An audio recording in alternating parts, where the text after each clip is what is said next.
Kamboja. Kemudian beliau juga merupakan pendamping guru penggerak Angkatan 2, juga merupakan pendamping lapangan organisasi penggerak tahun 2021, merupakan Ketua MGMP IPA SMP Kabupaten Dompu, dan beliau juga pernah menerima Grante CEAKIS tahun 2018. Beliau juga fasilitator IBL dan STEM Kabupaten tahun 2017 hingga 2019. Luar biasa sekali profil dari Bapak Hairul Amar SPD kita pada sore ini.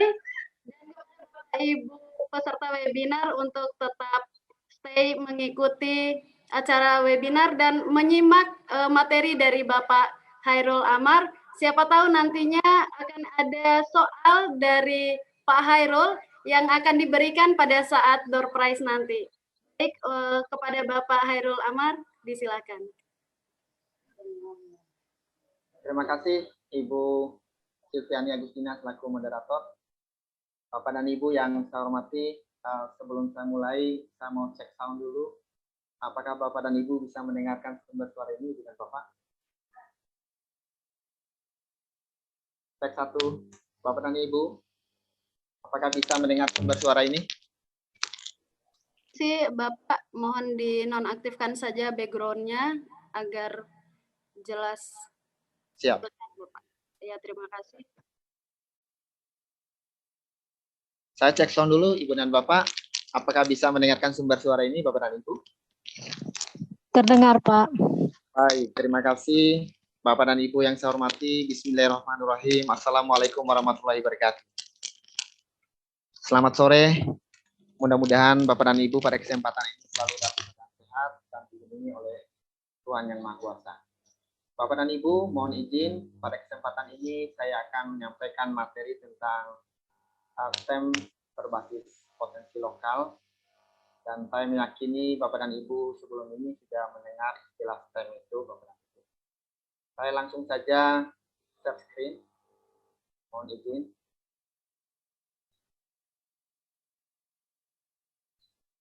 Saya mulai dengan karakteristik STEM. Ibu dan Bapak, STEM itu adalah sebuah pendekatan. Pendekatan itu mengintegrasikan antara sains, teknologi, engineering maupun matematika. Ini akan menjawab permasalahan dalam kehidupan sehari-hari siswa dan dalam kehidupan profesional kita. STEM ini diharapkan bisa memecahkan, sekali lagi bisa memecahkan masalah kehidupan sehari-hari siswa maupun dalam kehidupan profesional.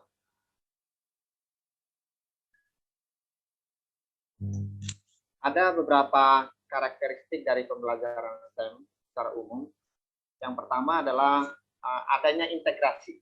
Nah, ini yang diperkuat Ibu dan Bapak, adanya integrasi antara sains, teknologi, engineering, dan matematika dalam satu paket pengalaman belajar. Jadi saya katakan ada satu paket pengalaman belajar yang perlu diintegrasikan antara sains, teknologi, engineering, dan matematika.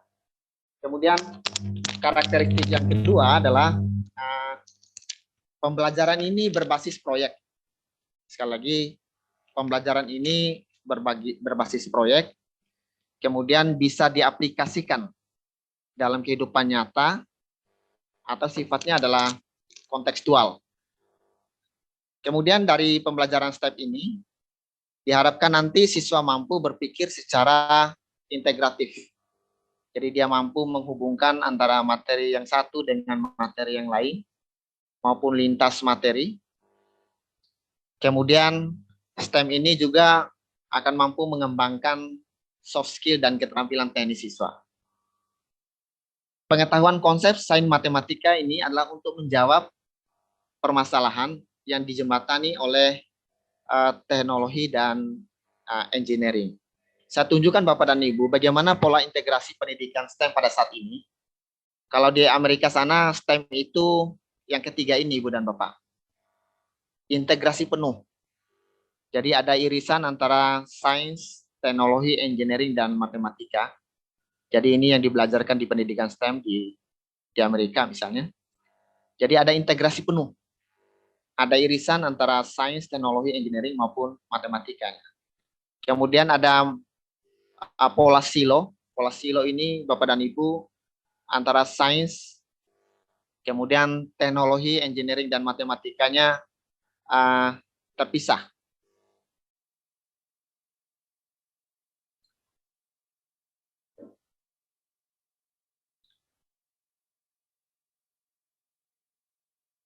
Bapak dan Ibu, apakah bisa melihat slide saya, Bapak dan Ibu?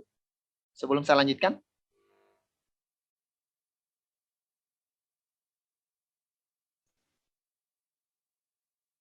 Bisa, Pak. Bisa ya. Mohon maaf, ini jalannya Bapak dan Ibu ya. Slide saya jalan ya. Siap, terima kasih.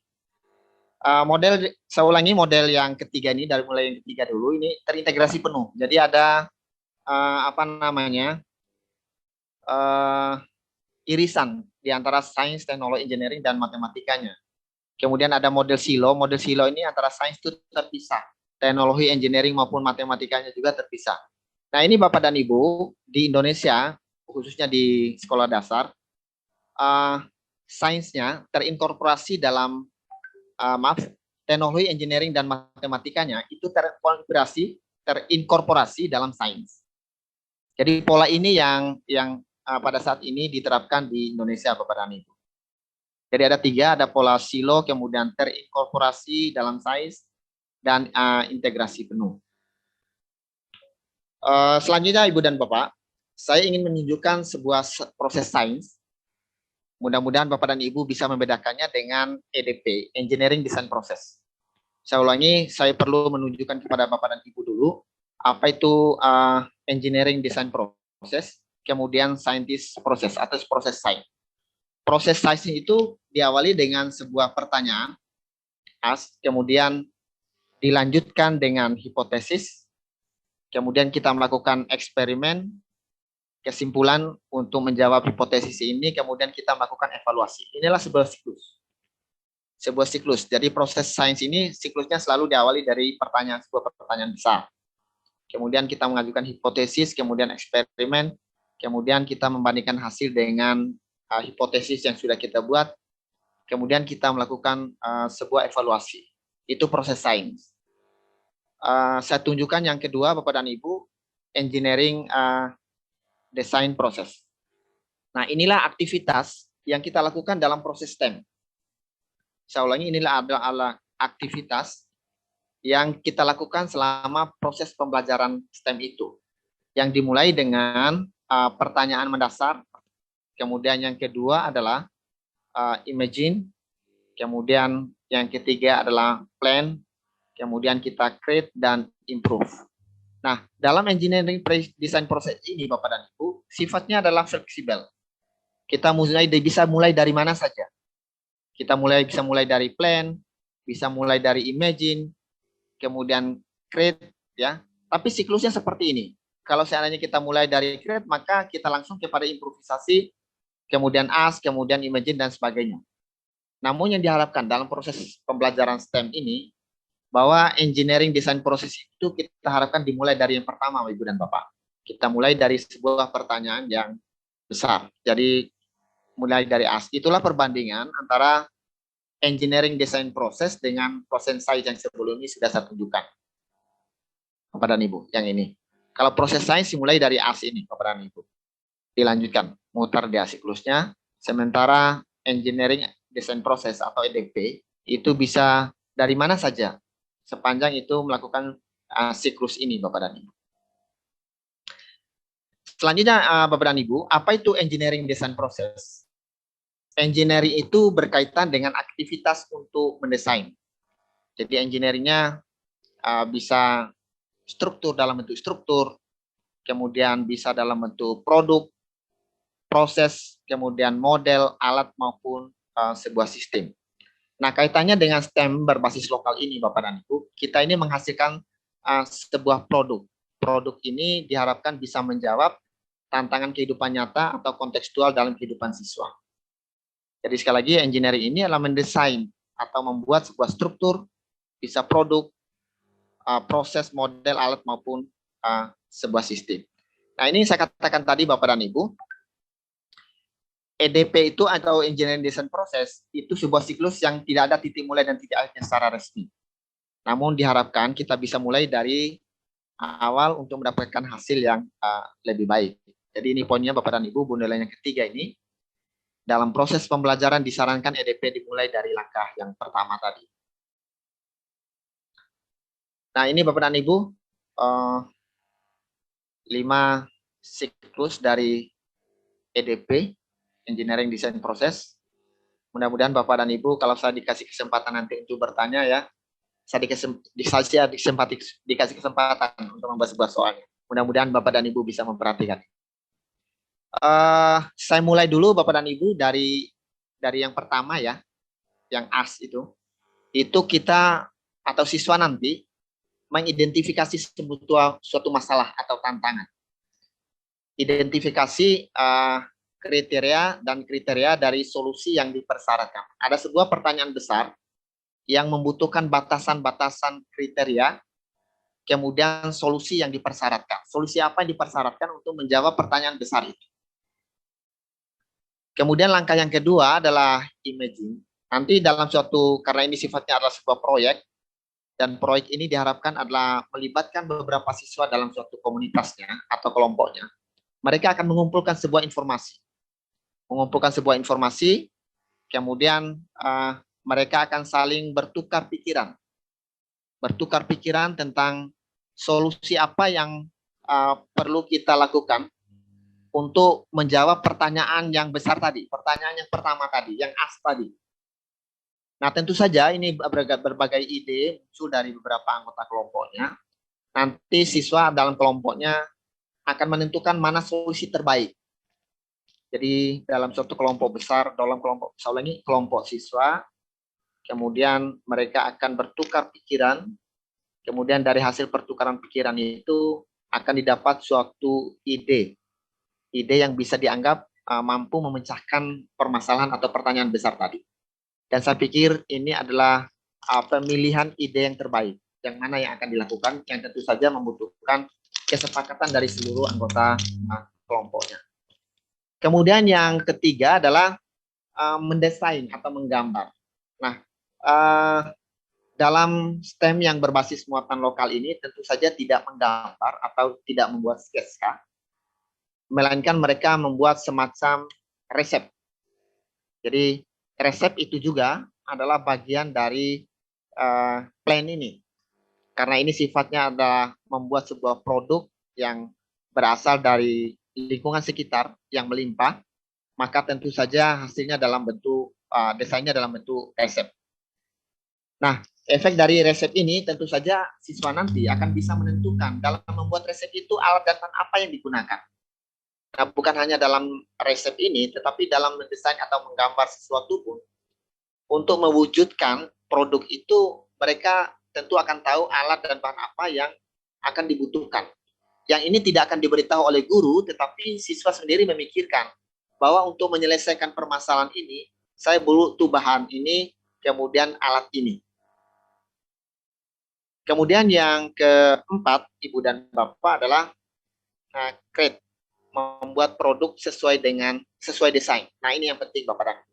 Nah, setelah siswa nanti kalau itu dalam bentuk gambar atau sketsa, maka apa yang dibuat itu harus sesuai dengan gambar atau sketsa yang sudah mereka buat.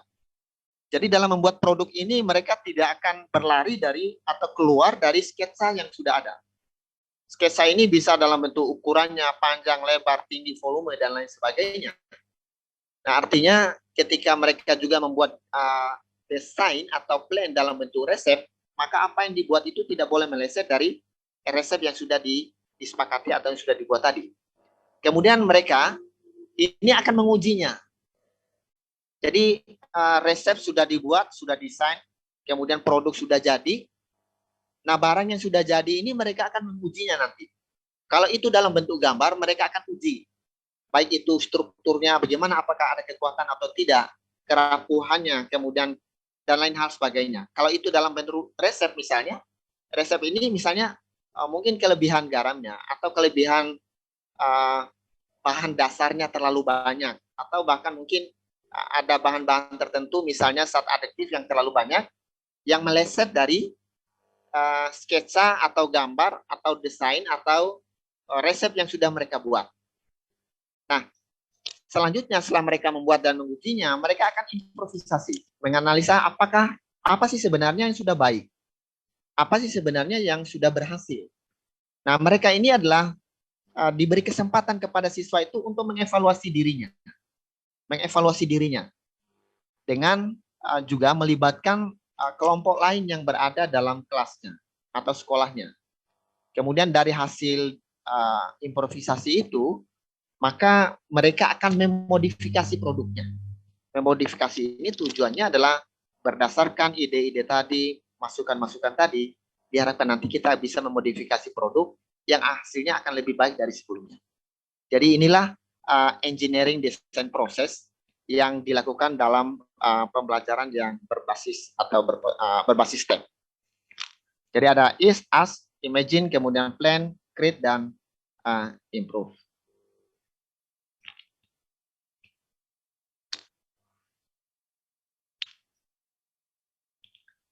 Kriteria pembelajaran berbasis STEM, Bapak dan Ibu, yang pertama itu adalah adanya EDP. Jadi kalau tidak ada EDP, maka engineering design process, maka kita tidak akan bisa melakukan pembelajaran yang berbasis STEM. Kemudian fokus siswa adalah pada pemecahan masalah. Jadi fokus siswa pada poin pertama tadi, memecahkan masalah nyata atau tantangan dalam kehidupannya. Kemudian konten matematika dan IPA-nya berbasis standar sesuai dengan level dan aplikatif. Nah, ini yang perlu diperhatikan Ibu dan Bapak, bahwa ketika mengajarkan STEM di tingkat sekolah dasar, berbeda level matematikanya dengan pembelajaran di SMP maupun SMA, Ibu dan Bapak. Kemudian siswa menggunakan pendekatan komunikasi yang bervariasi. Nah, ini yang lebih penting Bapak dan Ibu, yang perlu kita perhatikan dalam komunitas atau kelompok siswa ketika belajar tentang STEM ini adalah tingkat komunikasi siswa. Ini sangat rentan Ibu dan Bapak karena kadangkala siswa dalam suatu kelompok selalu memaksakan kehendaknya untuk diterima. Padahal masih ada pendapat lain yang bisa lebih diterima. Jadi pendekatan Ibu dan Bapak dalam mengkomunikasikan ini kepada peserta didik juga akan lebih menentukan keberhasilan dalam menentukan imagine tadi, beberapa ide dari siswa. Kemudian Bapak dan Ibu, kegagalan dianggap sebagai bagian alami. Nah, ini Bapak dan Ibu, kadangkala siswa di hasil praktikum atau hasil kegiatan kita, dan bahkan ini sudah dilakukan penelitian bahwa kadangkala siswa itu putus asa di dalam menerima hasil yang mereka sudah buat. Karena pada proses improvisasi tadi, kadangkala siswa tidak mau mendengar masukan-masukan dari rekan-rekannya. Oleh karenanya Bapak dan Ibu, STEM ini diusahakan dapat memperkenalkan siswa untuk mampu berkomunikasi dan menerima komunikasi dari beberapa anggota kelompoknya maupun ide dari teman-teman dalam satu kelasnya. Bapak dan Ibu, selanjutnya ada tiga model pembelajaran STEM. Model yang pertama adalah Project Based Learning atau PJBL yang ini digagas oleh Lukas, kemudian PJL STEM, Laboiras, kemudian 5E atau Baby ini Bapak dan Ibu. Yang umum atau yang sudah biasa kita lakukan adalah Project Based Learning PJBL Lukas yang ini yang pertama. Kalau Bapak dan Ibu nanti dalam menerapkan STEM-nya mau PJBL STEM atau Laboiras ini juga bisa Bapak dan Ibu. Namun yang pernah saya lakukan dan termasuk dalam penelitian itu Bapak dan Ibu adalah yang pertama, Project Based Learning Lukas. Ya. Nah, ini langkahnya Bapak dan Ibu dalam Project Based Learning Lukas. Yang pertama adalah pertanyaan mendasar tadi. Pertanyaan mendasar, kemudian kita mendesain proyek, kemudian menyusun jadwal. Selanjutnya kita monitoring, menguji hasil, dan evaluasi pengalaman. Nah, ini Bapak dan Ibu, model yang kedua, model PJBL STEM oleh Laboiras. Ada reflection, research, discovery, aplikasi, dan communication. Kemudian yang ketiga dalam model 5E ini adalah eksplorasi, explanation, elaborasi, dan evaluasi. Ini adalah perbandingan antara engineering design proses dengan model pembelajaran pada 3 model tadi, Ibu dan Bapak. Model PJBL STEM, PJBL Lukas, kemudian Baby atau 5E. Nah, ini adalah EDP-nya. Saya ambil contoh misalnya pada PJBL yang Lukas menentukan pertanyaan mendasar, ini adalah mendefinisikan masalah. Nah, ini cocok ini Bapak dan Ibu. Sementara yang kedua, mendesain perencanaan proyek ini adalah dari EDP-nya adalah background design dan plan resolution. Plan solution. Kemudian menyusun jadwal ini adalah yang ketiga adalah plan solution. Jadi ini perbandingan antara engineering design proses dengan 3 model pembelajaran tadi.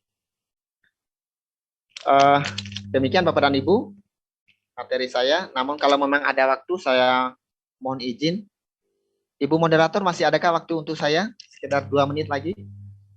Masih Bapak. Masih berapa menit Bu ya? Hingga 17.55 Bapak. Oke, 5 menit lagi kalau begitu ya. Saya menunjukkan file berikutnya Ibu dan Bapak. Mohon izin, saya tutup dulu yang ini.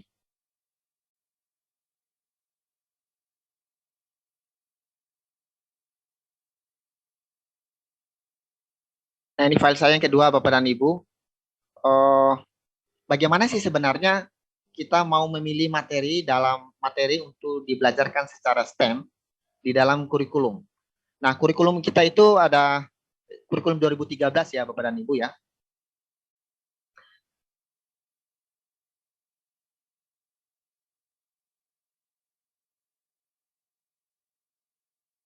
Bagaimana cara kita memahami menentukan topik atau proyek STEM dalam pembelajaran pada kurikulum 2013. Langkah pertama yang perlu kita lakukan Ibu dan Bapak adalah kita harus menganalisis KD dulu. Jadi dalam kurikulum 2013 itu ada KD sains dan matematika yang perlu kita analisis. Itu langkah yang pertama. Adakah di dalam KD itu yang memuat materi sains dan matematikanya? Karena menurut EDP tadi, di dalam STEM itu kita ini mau mengintegrasikan antara teknologi, engineering, dan matematika ke dalam sainsnya. Jadi kita perlu melakukan analisis KD dulu dalam kurikulum itu. Kemudian langkah yang kedua adalah kita mencari topik yang terdapat integrasi sains dan matematikanya.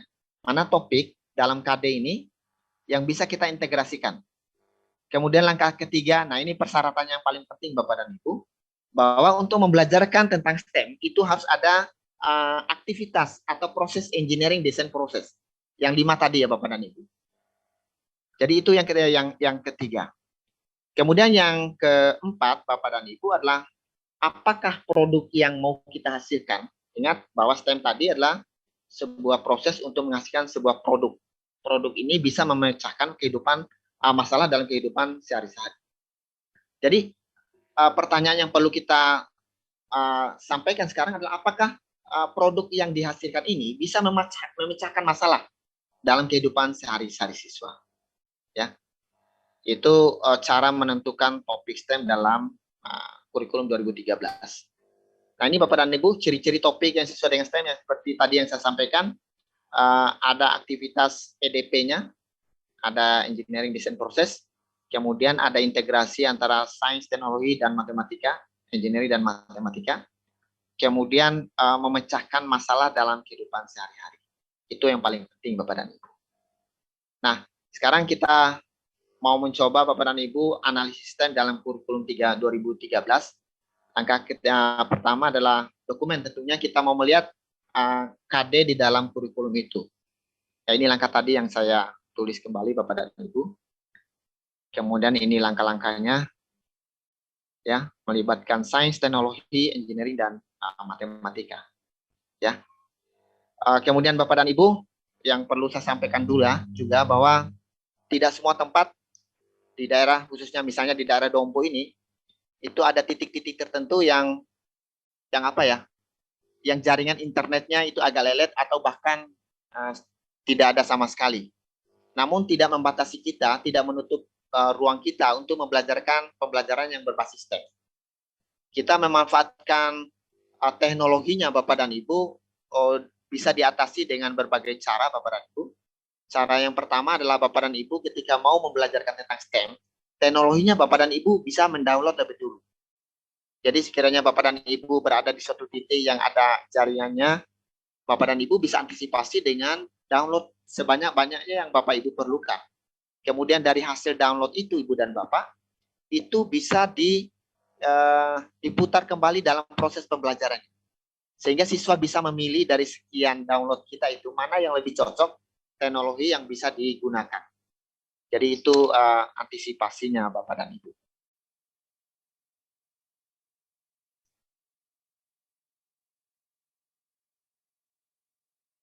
Kemudian terakhir Bapak dan Ibu, saya menunjukkan potensi lokal yang berada di daerah Dompu dulu Bapak dan Ibu ya.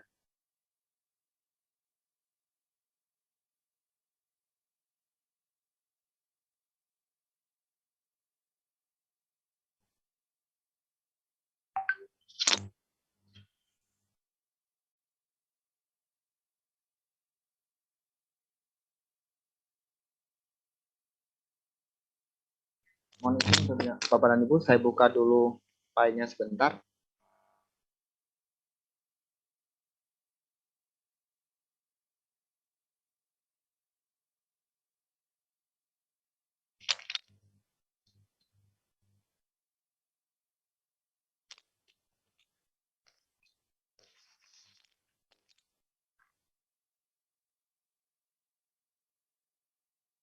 Di Dompu, kita kaya dengan berbagai macam jenis dari ikan ataupun hasil laut Bapak dan Ibu.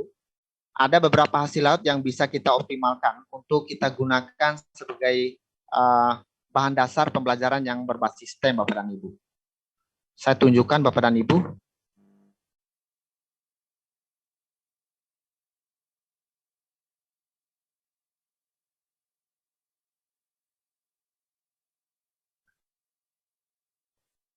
Mohon izin Bapak dan Ibu, apakah bisa melihat share screen saya Bapak dan Ibu? Bisa Pak. Ya, ini adalah produk yang melimpah di daerah Dompu, khususnya Mbawi, Kempo, maupun di Calabai juga banyak Bapak dan Ibu. Ini ikan. Ikan ini ada yang nilai jualnya sangat mahal, bahkan tidak bernilai. Ini banyak ini. Banyak jenis-jenis ikan. Nah ini juga kalau dilihat di Dompu, ikan yang paling murah rasa-rasanya yang ini ya. Kemudian ada produk-produk lain lagi Bapak dan Ibu, ini cumi. Cumi ini nilainya agak mahal. Namun bisa kita jadikan sebagai potensi lokal untuk bisa kita belajarkan secara STEM. Nah ini Bapak dan Ibu. Ini udang yang kecil itu Bapak dan Ibu. Ini sangat melimpah sekali di daerah Mbawi, di daerah Kabupaten Dompu. Bahkan nilai jualnya tidak ada sama sekali. Maka ini yang saya coba melakukan penelitiannya berbasis STEM Bapak dan Ibu, sehingga mendapatkan green tea dari Sikis, saya mau kitab insight Bapak dan Ibu. Nah ini saya gunakan sehingga saya kolaborasikan, saya gabungkan bahan dasarnya udang kecil ini dengan jagung Bapak dan Ibu. Jagung di Kabupaten Dompu sangat melimpah sekali. Kombinasi bahan antara jagung dan rebon ini bisa menghasilkan sebuah produk yang bisa menjawab tantangan kehidupan nyata siswa. Jadi saya gunakan jagung dan rebon sebagai bahan pembelajaran STEM yang bisa bernilai jual bagi peserta didik. Nanti pada kesempatan waktu yang lain nanti saya akan tunjukkan mana-mana hasil dari produk siswa ini Bapak dan Ibu. Jadi potensi jagung maupun potensi dari rebon yang nilai jualnya sangat murah ini bisa kita belajarkan secara STEM sehingga nanti bisa menjawab tantangan kehidupan peserta didik. Saya pikir itu saja. Terima kasih banyak atas waktunya. Ibu Silviani, Bapak dan Ibu, terima kasih atas perhatiannya. Kalau nanti ada hal yang perlu ditanyakan dan kita diskusikan, maka ada sesinya tersendiri. Terima kasih. Saya akhiri. Wabillahi taufiq wal hidayah. Assalamualaikum warahmatullahi wabarakatuh. Waalaikumsalam warahmatullahi wabarakatuh. Terima kasih Bapak Hairul Amar SPD atas materinya yang sangat luar biasa ya Bapak tentang STEM potensi lokal. Baiklah Bapak Ibu, tibalah saatnya kita memasuki acara jawab. peserta webinar pada sore yang berbahagia ini yang ingin melayangkan pertanyaan kepada dua narasumber kita. Dimohon untuk menggunakan fitur raise hand atau melayangkan pertanyaan lewat kolom chat.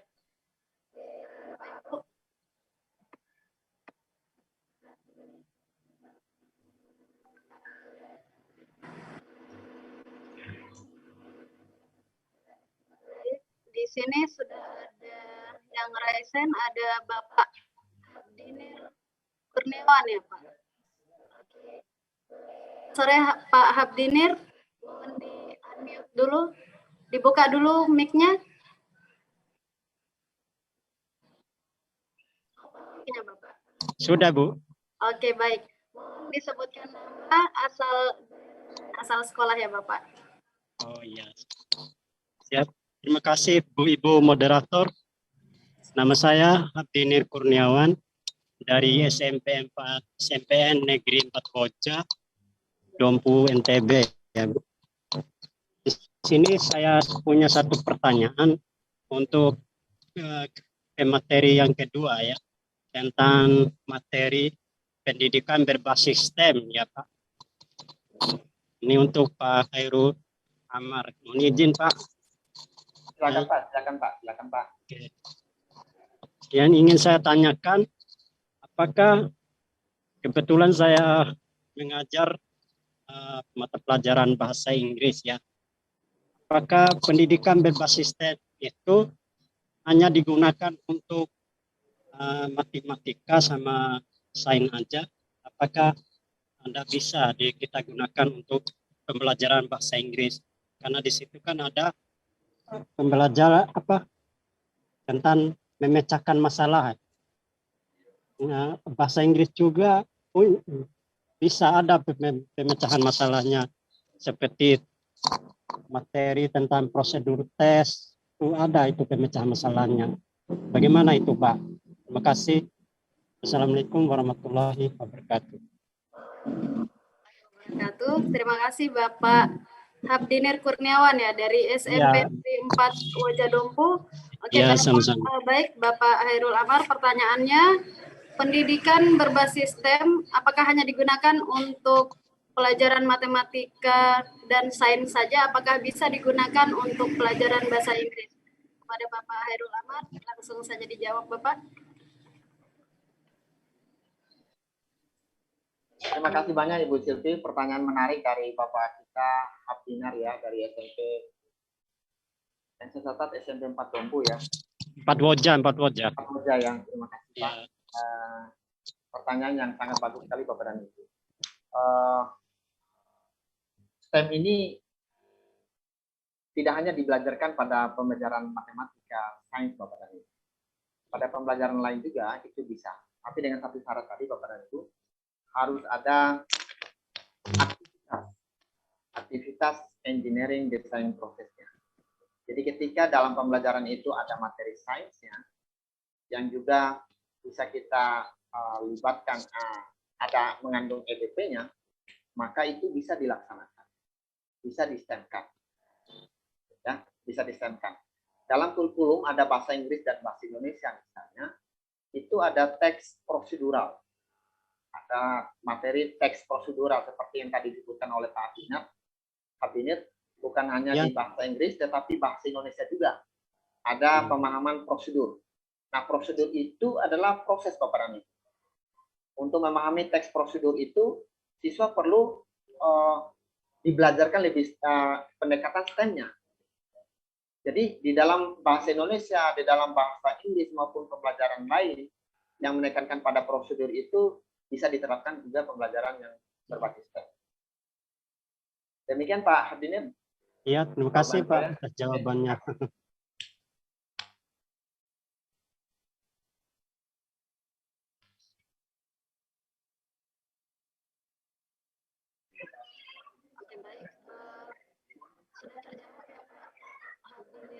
Dari SMP Negeri 4 Wajah. Selanjutnya dari pertanyaan dari kolom ya. Di sini ada Mbak Ivo dari Sumatera Utara. apakah pembelajaran berbasis STEM ini juga bisa ideal diterapkan bagi mata pelajaran atau proyek eksakta? Nah, seperti Bapak Habdinir barusan ya, sudah dijawab. Kemudian pertanyaan yang kedua, bagaimana menerapkan model PJL pada pelajaran yang minim terdapat kegiatan proyek atau kegiatan tematik di dalamnya? PJBL ini biasanya lebih identik pelaksanaannya di SMK. Baik, kepada Bapak Hairul Anwar, langsung dijawab Bapak. Terima kasih banyak. Pertanyaan yang kedua, pertanyaan pertama tadi sudah terjawab oleh sama seperti yang ditanyakan oleh Pak Habdinir. Pertanyaan yang kedua adalah bagaimana PJBL ini bisa diterapkan di mana tadi ya, di SMK. Ya, kalau di SD Ibu dan Bapak, tematik itu jauh lebih mudah untuk melaksanakannya pembelajaran berbasis STEM. Sekali lagi, pembelajaran di tingkat sekolah dasar karena sifatnya adalah tematik, maka itu lebih memudahkan kita untuk membelajarkan pembelajaran yang berbasis STEM ini. Saya pikir persoalan yang mendasar di STEM, langkah PJBL itu tadi seperti saya sampaikan, kita terkendala pada teknologinya. Ada daerah-daerah tertentu yang jaringannya kurang. Maka antisipasi dilakukan oleh Bapak dan Ibu gurunya adalah melakukan download dulu beberapa video yang terkait dengan materi yang akan kita sampaikan secara STEM tadi. Kemudian siswa akan memilih teknologi mana yang paling tepat untuk digunakan dalam proses engineering design prosesnya. Saya pikir itu ya Ibu Sufiani. Ibu Teti Fajrianti tadi.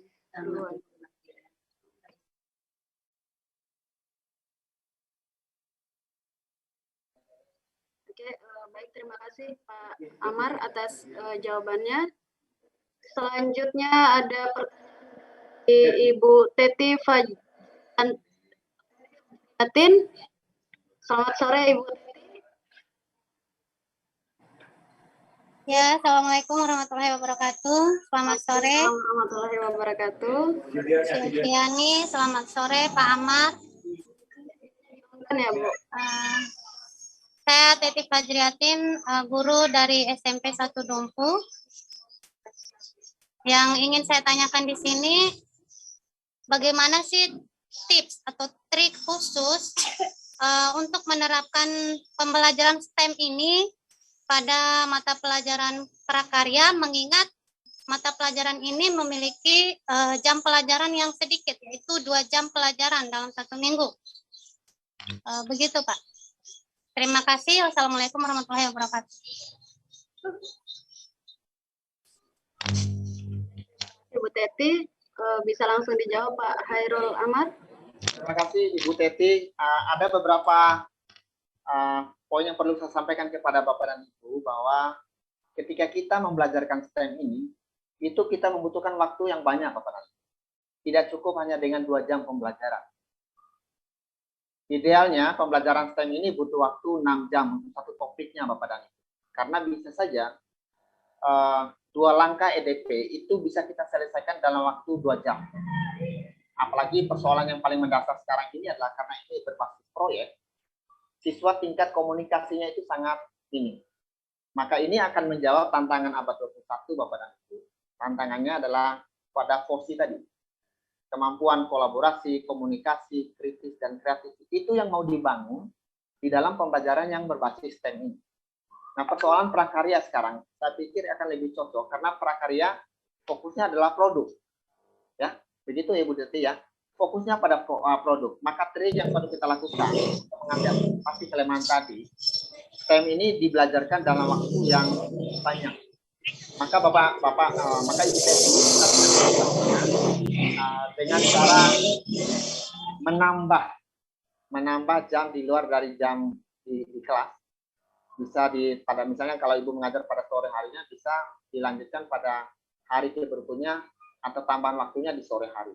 Saya pikir itu bisa dijadikan sebagai alternatif untuk mengantisipasi bukan kelemahan ya, waktu yang dibutuhkan dalam pembelajaran yang berbasis STEM ini. Jadi itu saja Ibu Teti ya, jadi bisa kita antisipasi. Bisa juga Bapak dan Ibu, antisipasi yang berikutnya adalah ada pembelajaran tertentu yang mungkin bisa berkolaborasi dengan mata pelajaran lain. Maka Bapak dan Ibu di sini bisa mengambil waktu di mata pelajaran lain untuk kita belajarkan secara STEM. Tapi dengan catatan Bapak dan Ibu harus berkolaborasi di antara gurunya. Tidak berarti Ibu Teti yang mengajar sekarang lantas mapel lain yang kita ambil jamnya meninggalkan ruangan kelas untuk belajar. Tapi tetap kita berkolaborasi bersama dalam satu ruangan itu. Jadi itu dua alternatif yang bisa kita lakukan Ibu Teti. Terima kasih.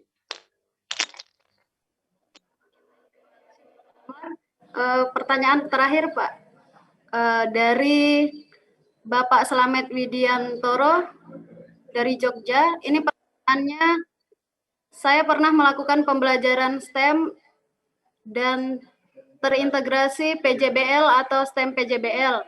Namun saat ikut Inobel di tingkat nasional ada guru mengatakan kalau STEM ya STEM aja, tidak perlu PJBL. Bagaimana pandangan ini padahal dalam STEM berbasis proyek juga?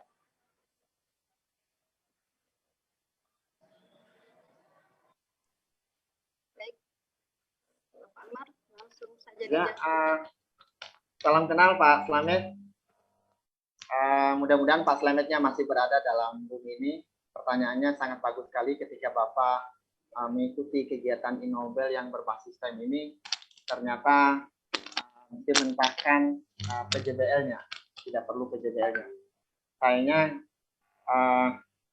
saya tidak tahu ya apa argumentasi Bapak terkaitan dengan jawaban atau pertanyaan dari wawancara ketika Bapak mengikuti Inobel ini.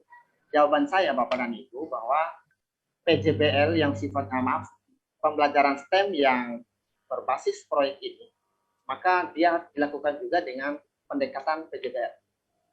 PJBL yang kita pilih itu bisa seperti yang saya katakan tadi, bisa Baby 5E tadi, kemudian PJBL STEM atau Laboras tadi, kemudian yang pertama juga bisa project based learning-nya Lukas. Langkah-langkahnya pada dasarnya sama, tujuannya mengarah kepada engineering design proses. Cuman ada beberapa langkah dari tiga itu yang sedikit berbeda, Bapak. Ada rangkumannya atau tumpang tindih atau integrasi antara EDP dengan langkah-langkah PJBL itu sendiri. Saya pikir Pak Slamet, jawaban saya bahwa STEM ini harus berbasis proyek dengan pendekatan PJBL STEM maupun Lukas. Cuman yang mana kita pilih itu tergantung kepada tergantung kita saja memilihnya yang mana, yang paling mudah yang kita laksanakan. Kita bisa memilih 5E, kita bisa memilih PJM STEM-nya, kemudian bisa memilih PJBL-nya Lukas. Saya pikir itu Pak Slamet. Terima kasih Ibu Silvi. Amar, pertanyaan terakhir tersebut menutup sesi tanya jawab kita pada sore hari ini. Baiklah Bapak Ibu, terima kasih saya ucapkan terlebih dahulu kepada kedua narasumber kita, Bapak Hairul Amar dan Bapak Edwin, yang telah membagikan ilmunya kepada Bapak Ibu peserta webinar pada sore yang berbahagia ini. Baiklah Bapak Ibu peserta webinar pada sore hari yang berbahagia ini, tibalah saatnya kita memasuki acara door prize, acara yang paling kita tunggu-tunggu ya Bapak Ibu. Acara door prize ini akan langsung dipandu oleh perwakilan dari PT Epson Indonesia, Bapak Roberto. Selamat sore Bapak Roberto. Selamat sore Ibu. Ya. Baik. Ya, oke. Baik Bapak dan Ibu semua, di sini saya sudah punya 93 nama dari peserta yang sudah mengisi link feedback. Nanti peserta yang muncul namanya akan kita konfirmasi dulu kehadirannya apakah masih ada di ruang Zoom. Nanti kalau misalnya peserta yang muncul namanya tapi tidak ada di ruang Zoom, kita akan batalkan untuk hadir door prize dan akan kita undi kembali. Bagaimana Bapak dan Ibu, setuju? Halo? Setuju Pak. Ya, baik. Setuju, Pak. Setuju. Baik, saya akan mulai untuk pengundiannya dulu. Saya cek dulu. Baik, sudah saya acak. Boleh dibantu Ibu Silvi untuk hitung mundur dari 3. Sudah. Baik, 3, 2, 1.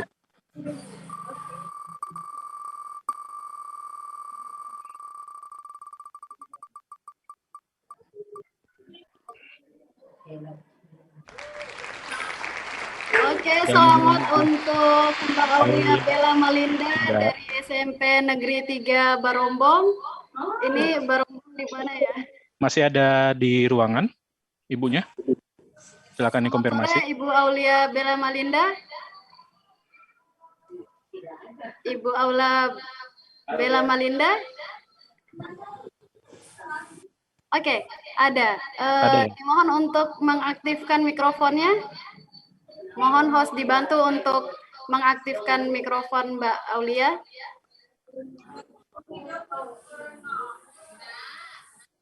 Aulia. Iya, halo. Ya, halo Ibu. Ya, selamat Ibu Aulia menjadi pemenang door prize pada webinar pada hari ini. Nanti saya akan hubungi ya Bu ya, melalui email. Baik, terima kasih. Ya, terima kasih. Baik, Bu Moderator, silakan diambil kendali lagi untuk acaranya.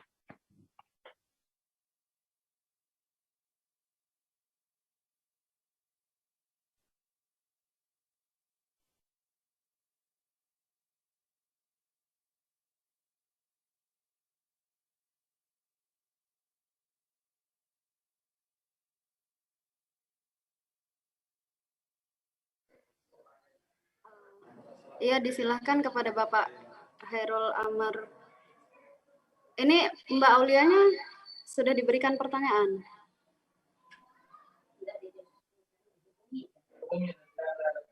Oh, baik. Selamat kami ucapkan kepada Ibu Aulia Bella dari Goa yang telah mendapatkan satu unit L121. Oke, baik Bapak Ibu peserta webinar pada sore yang berbahagia ini, tibalah saatnya kita berada di penghujung acara.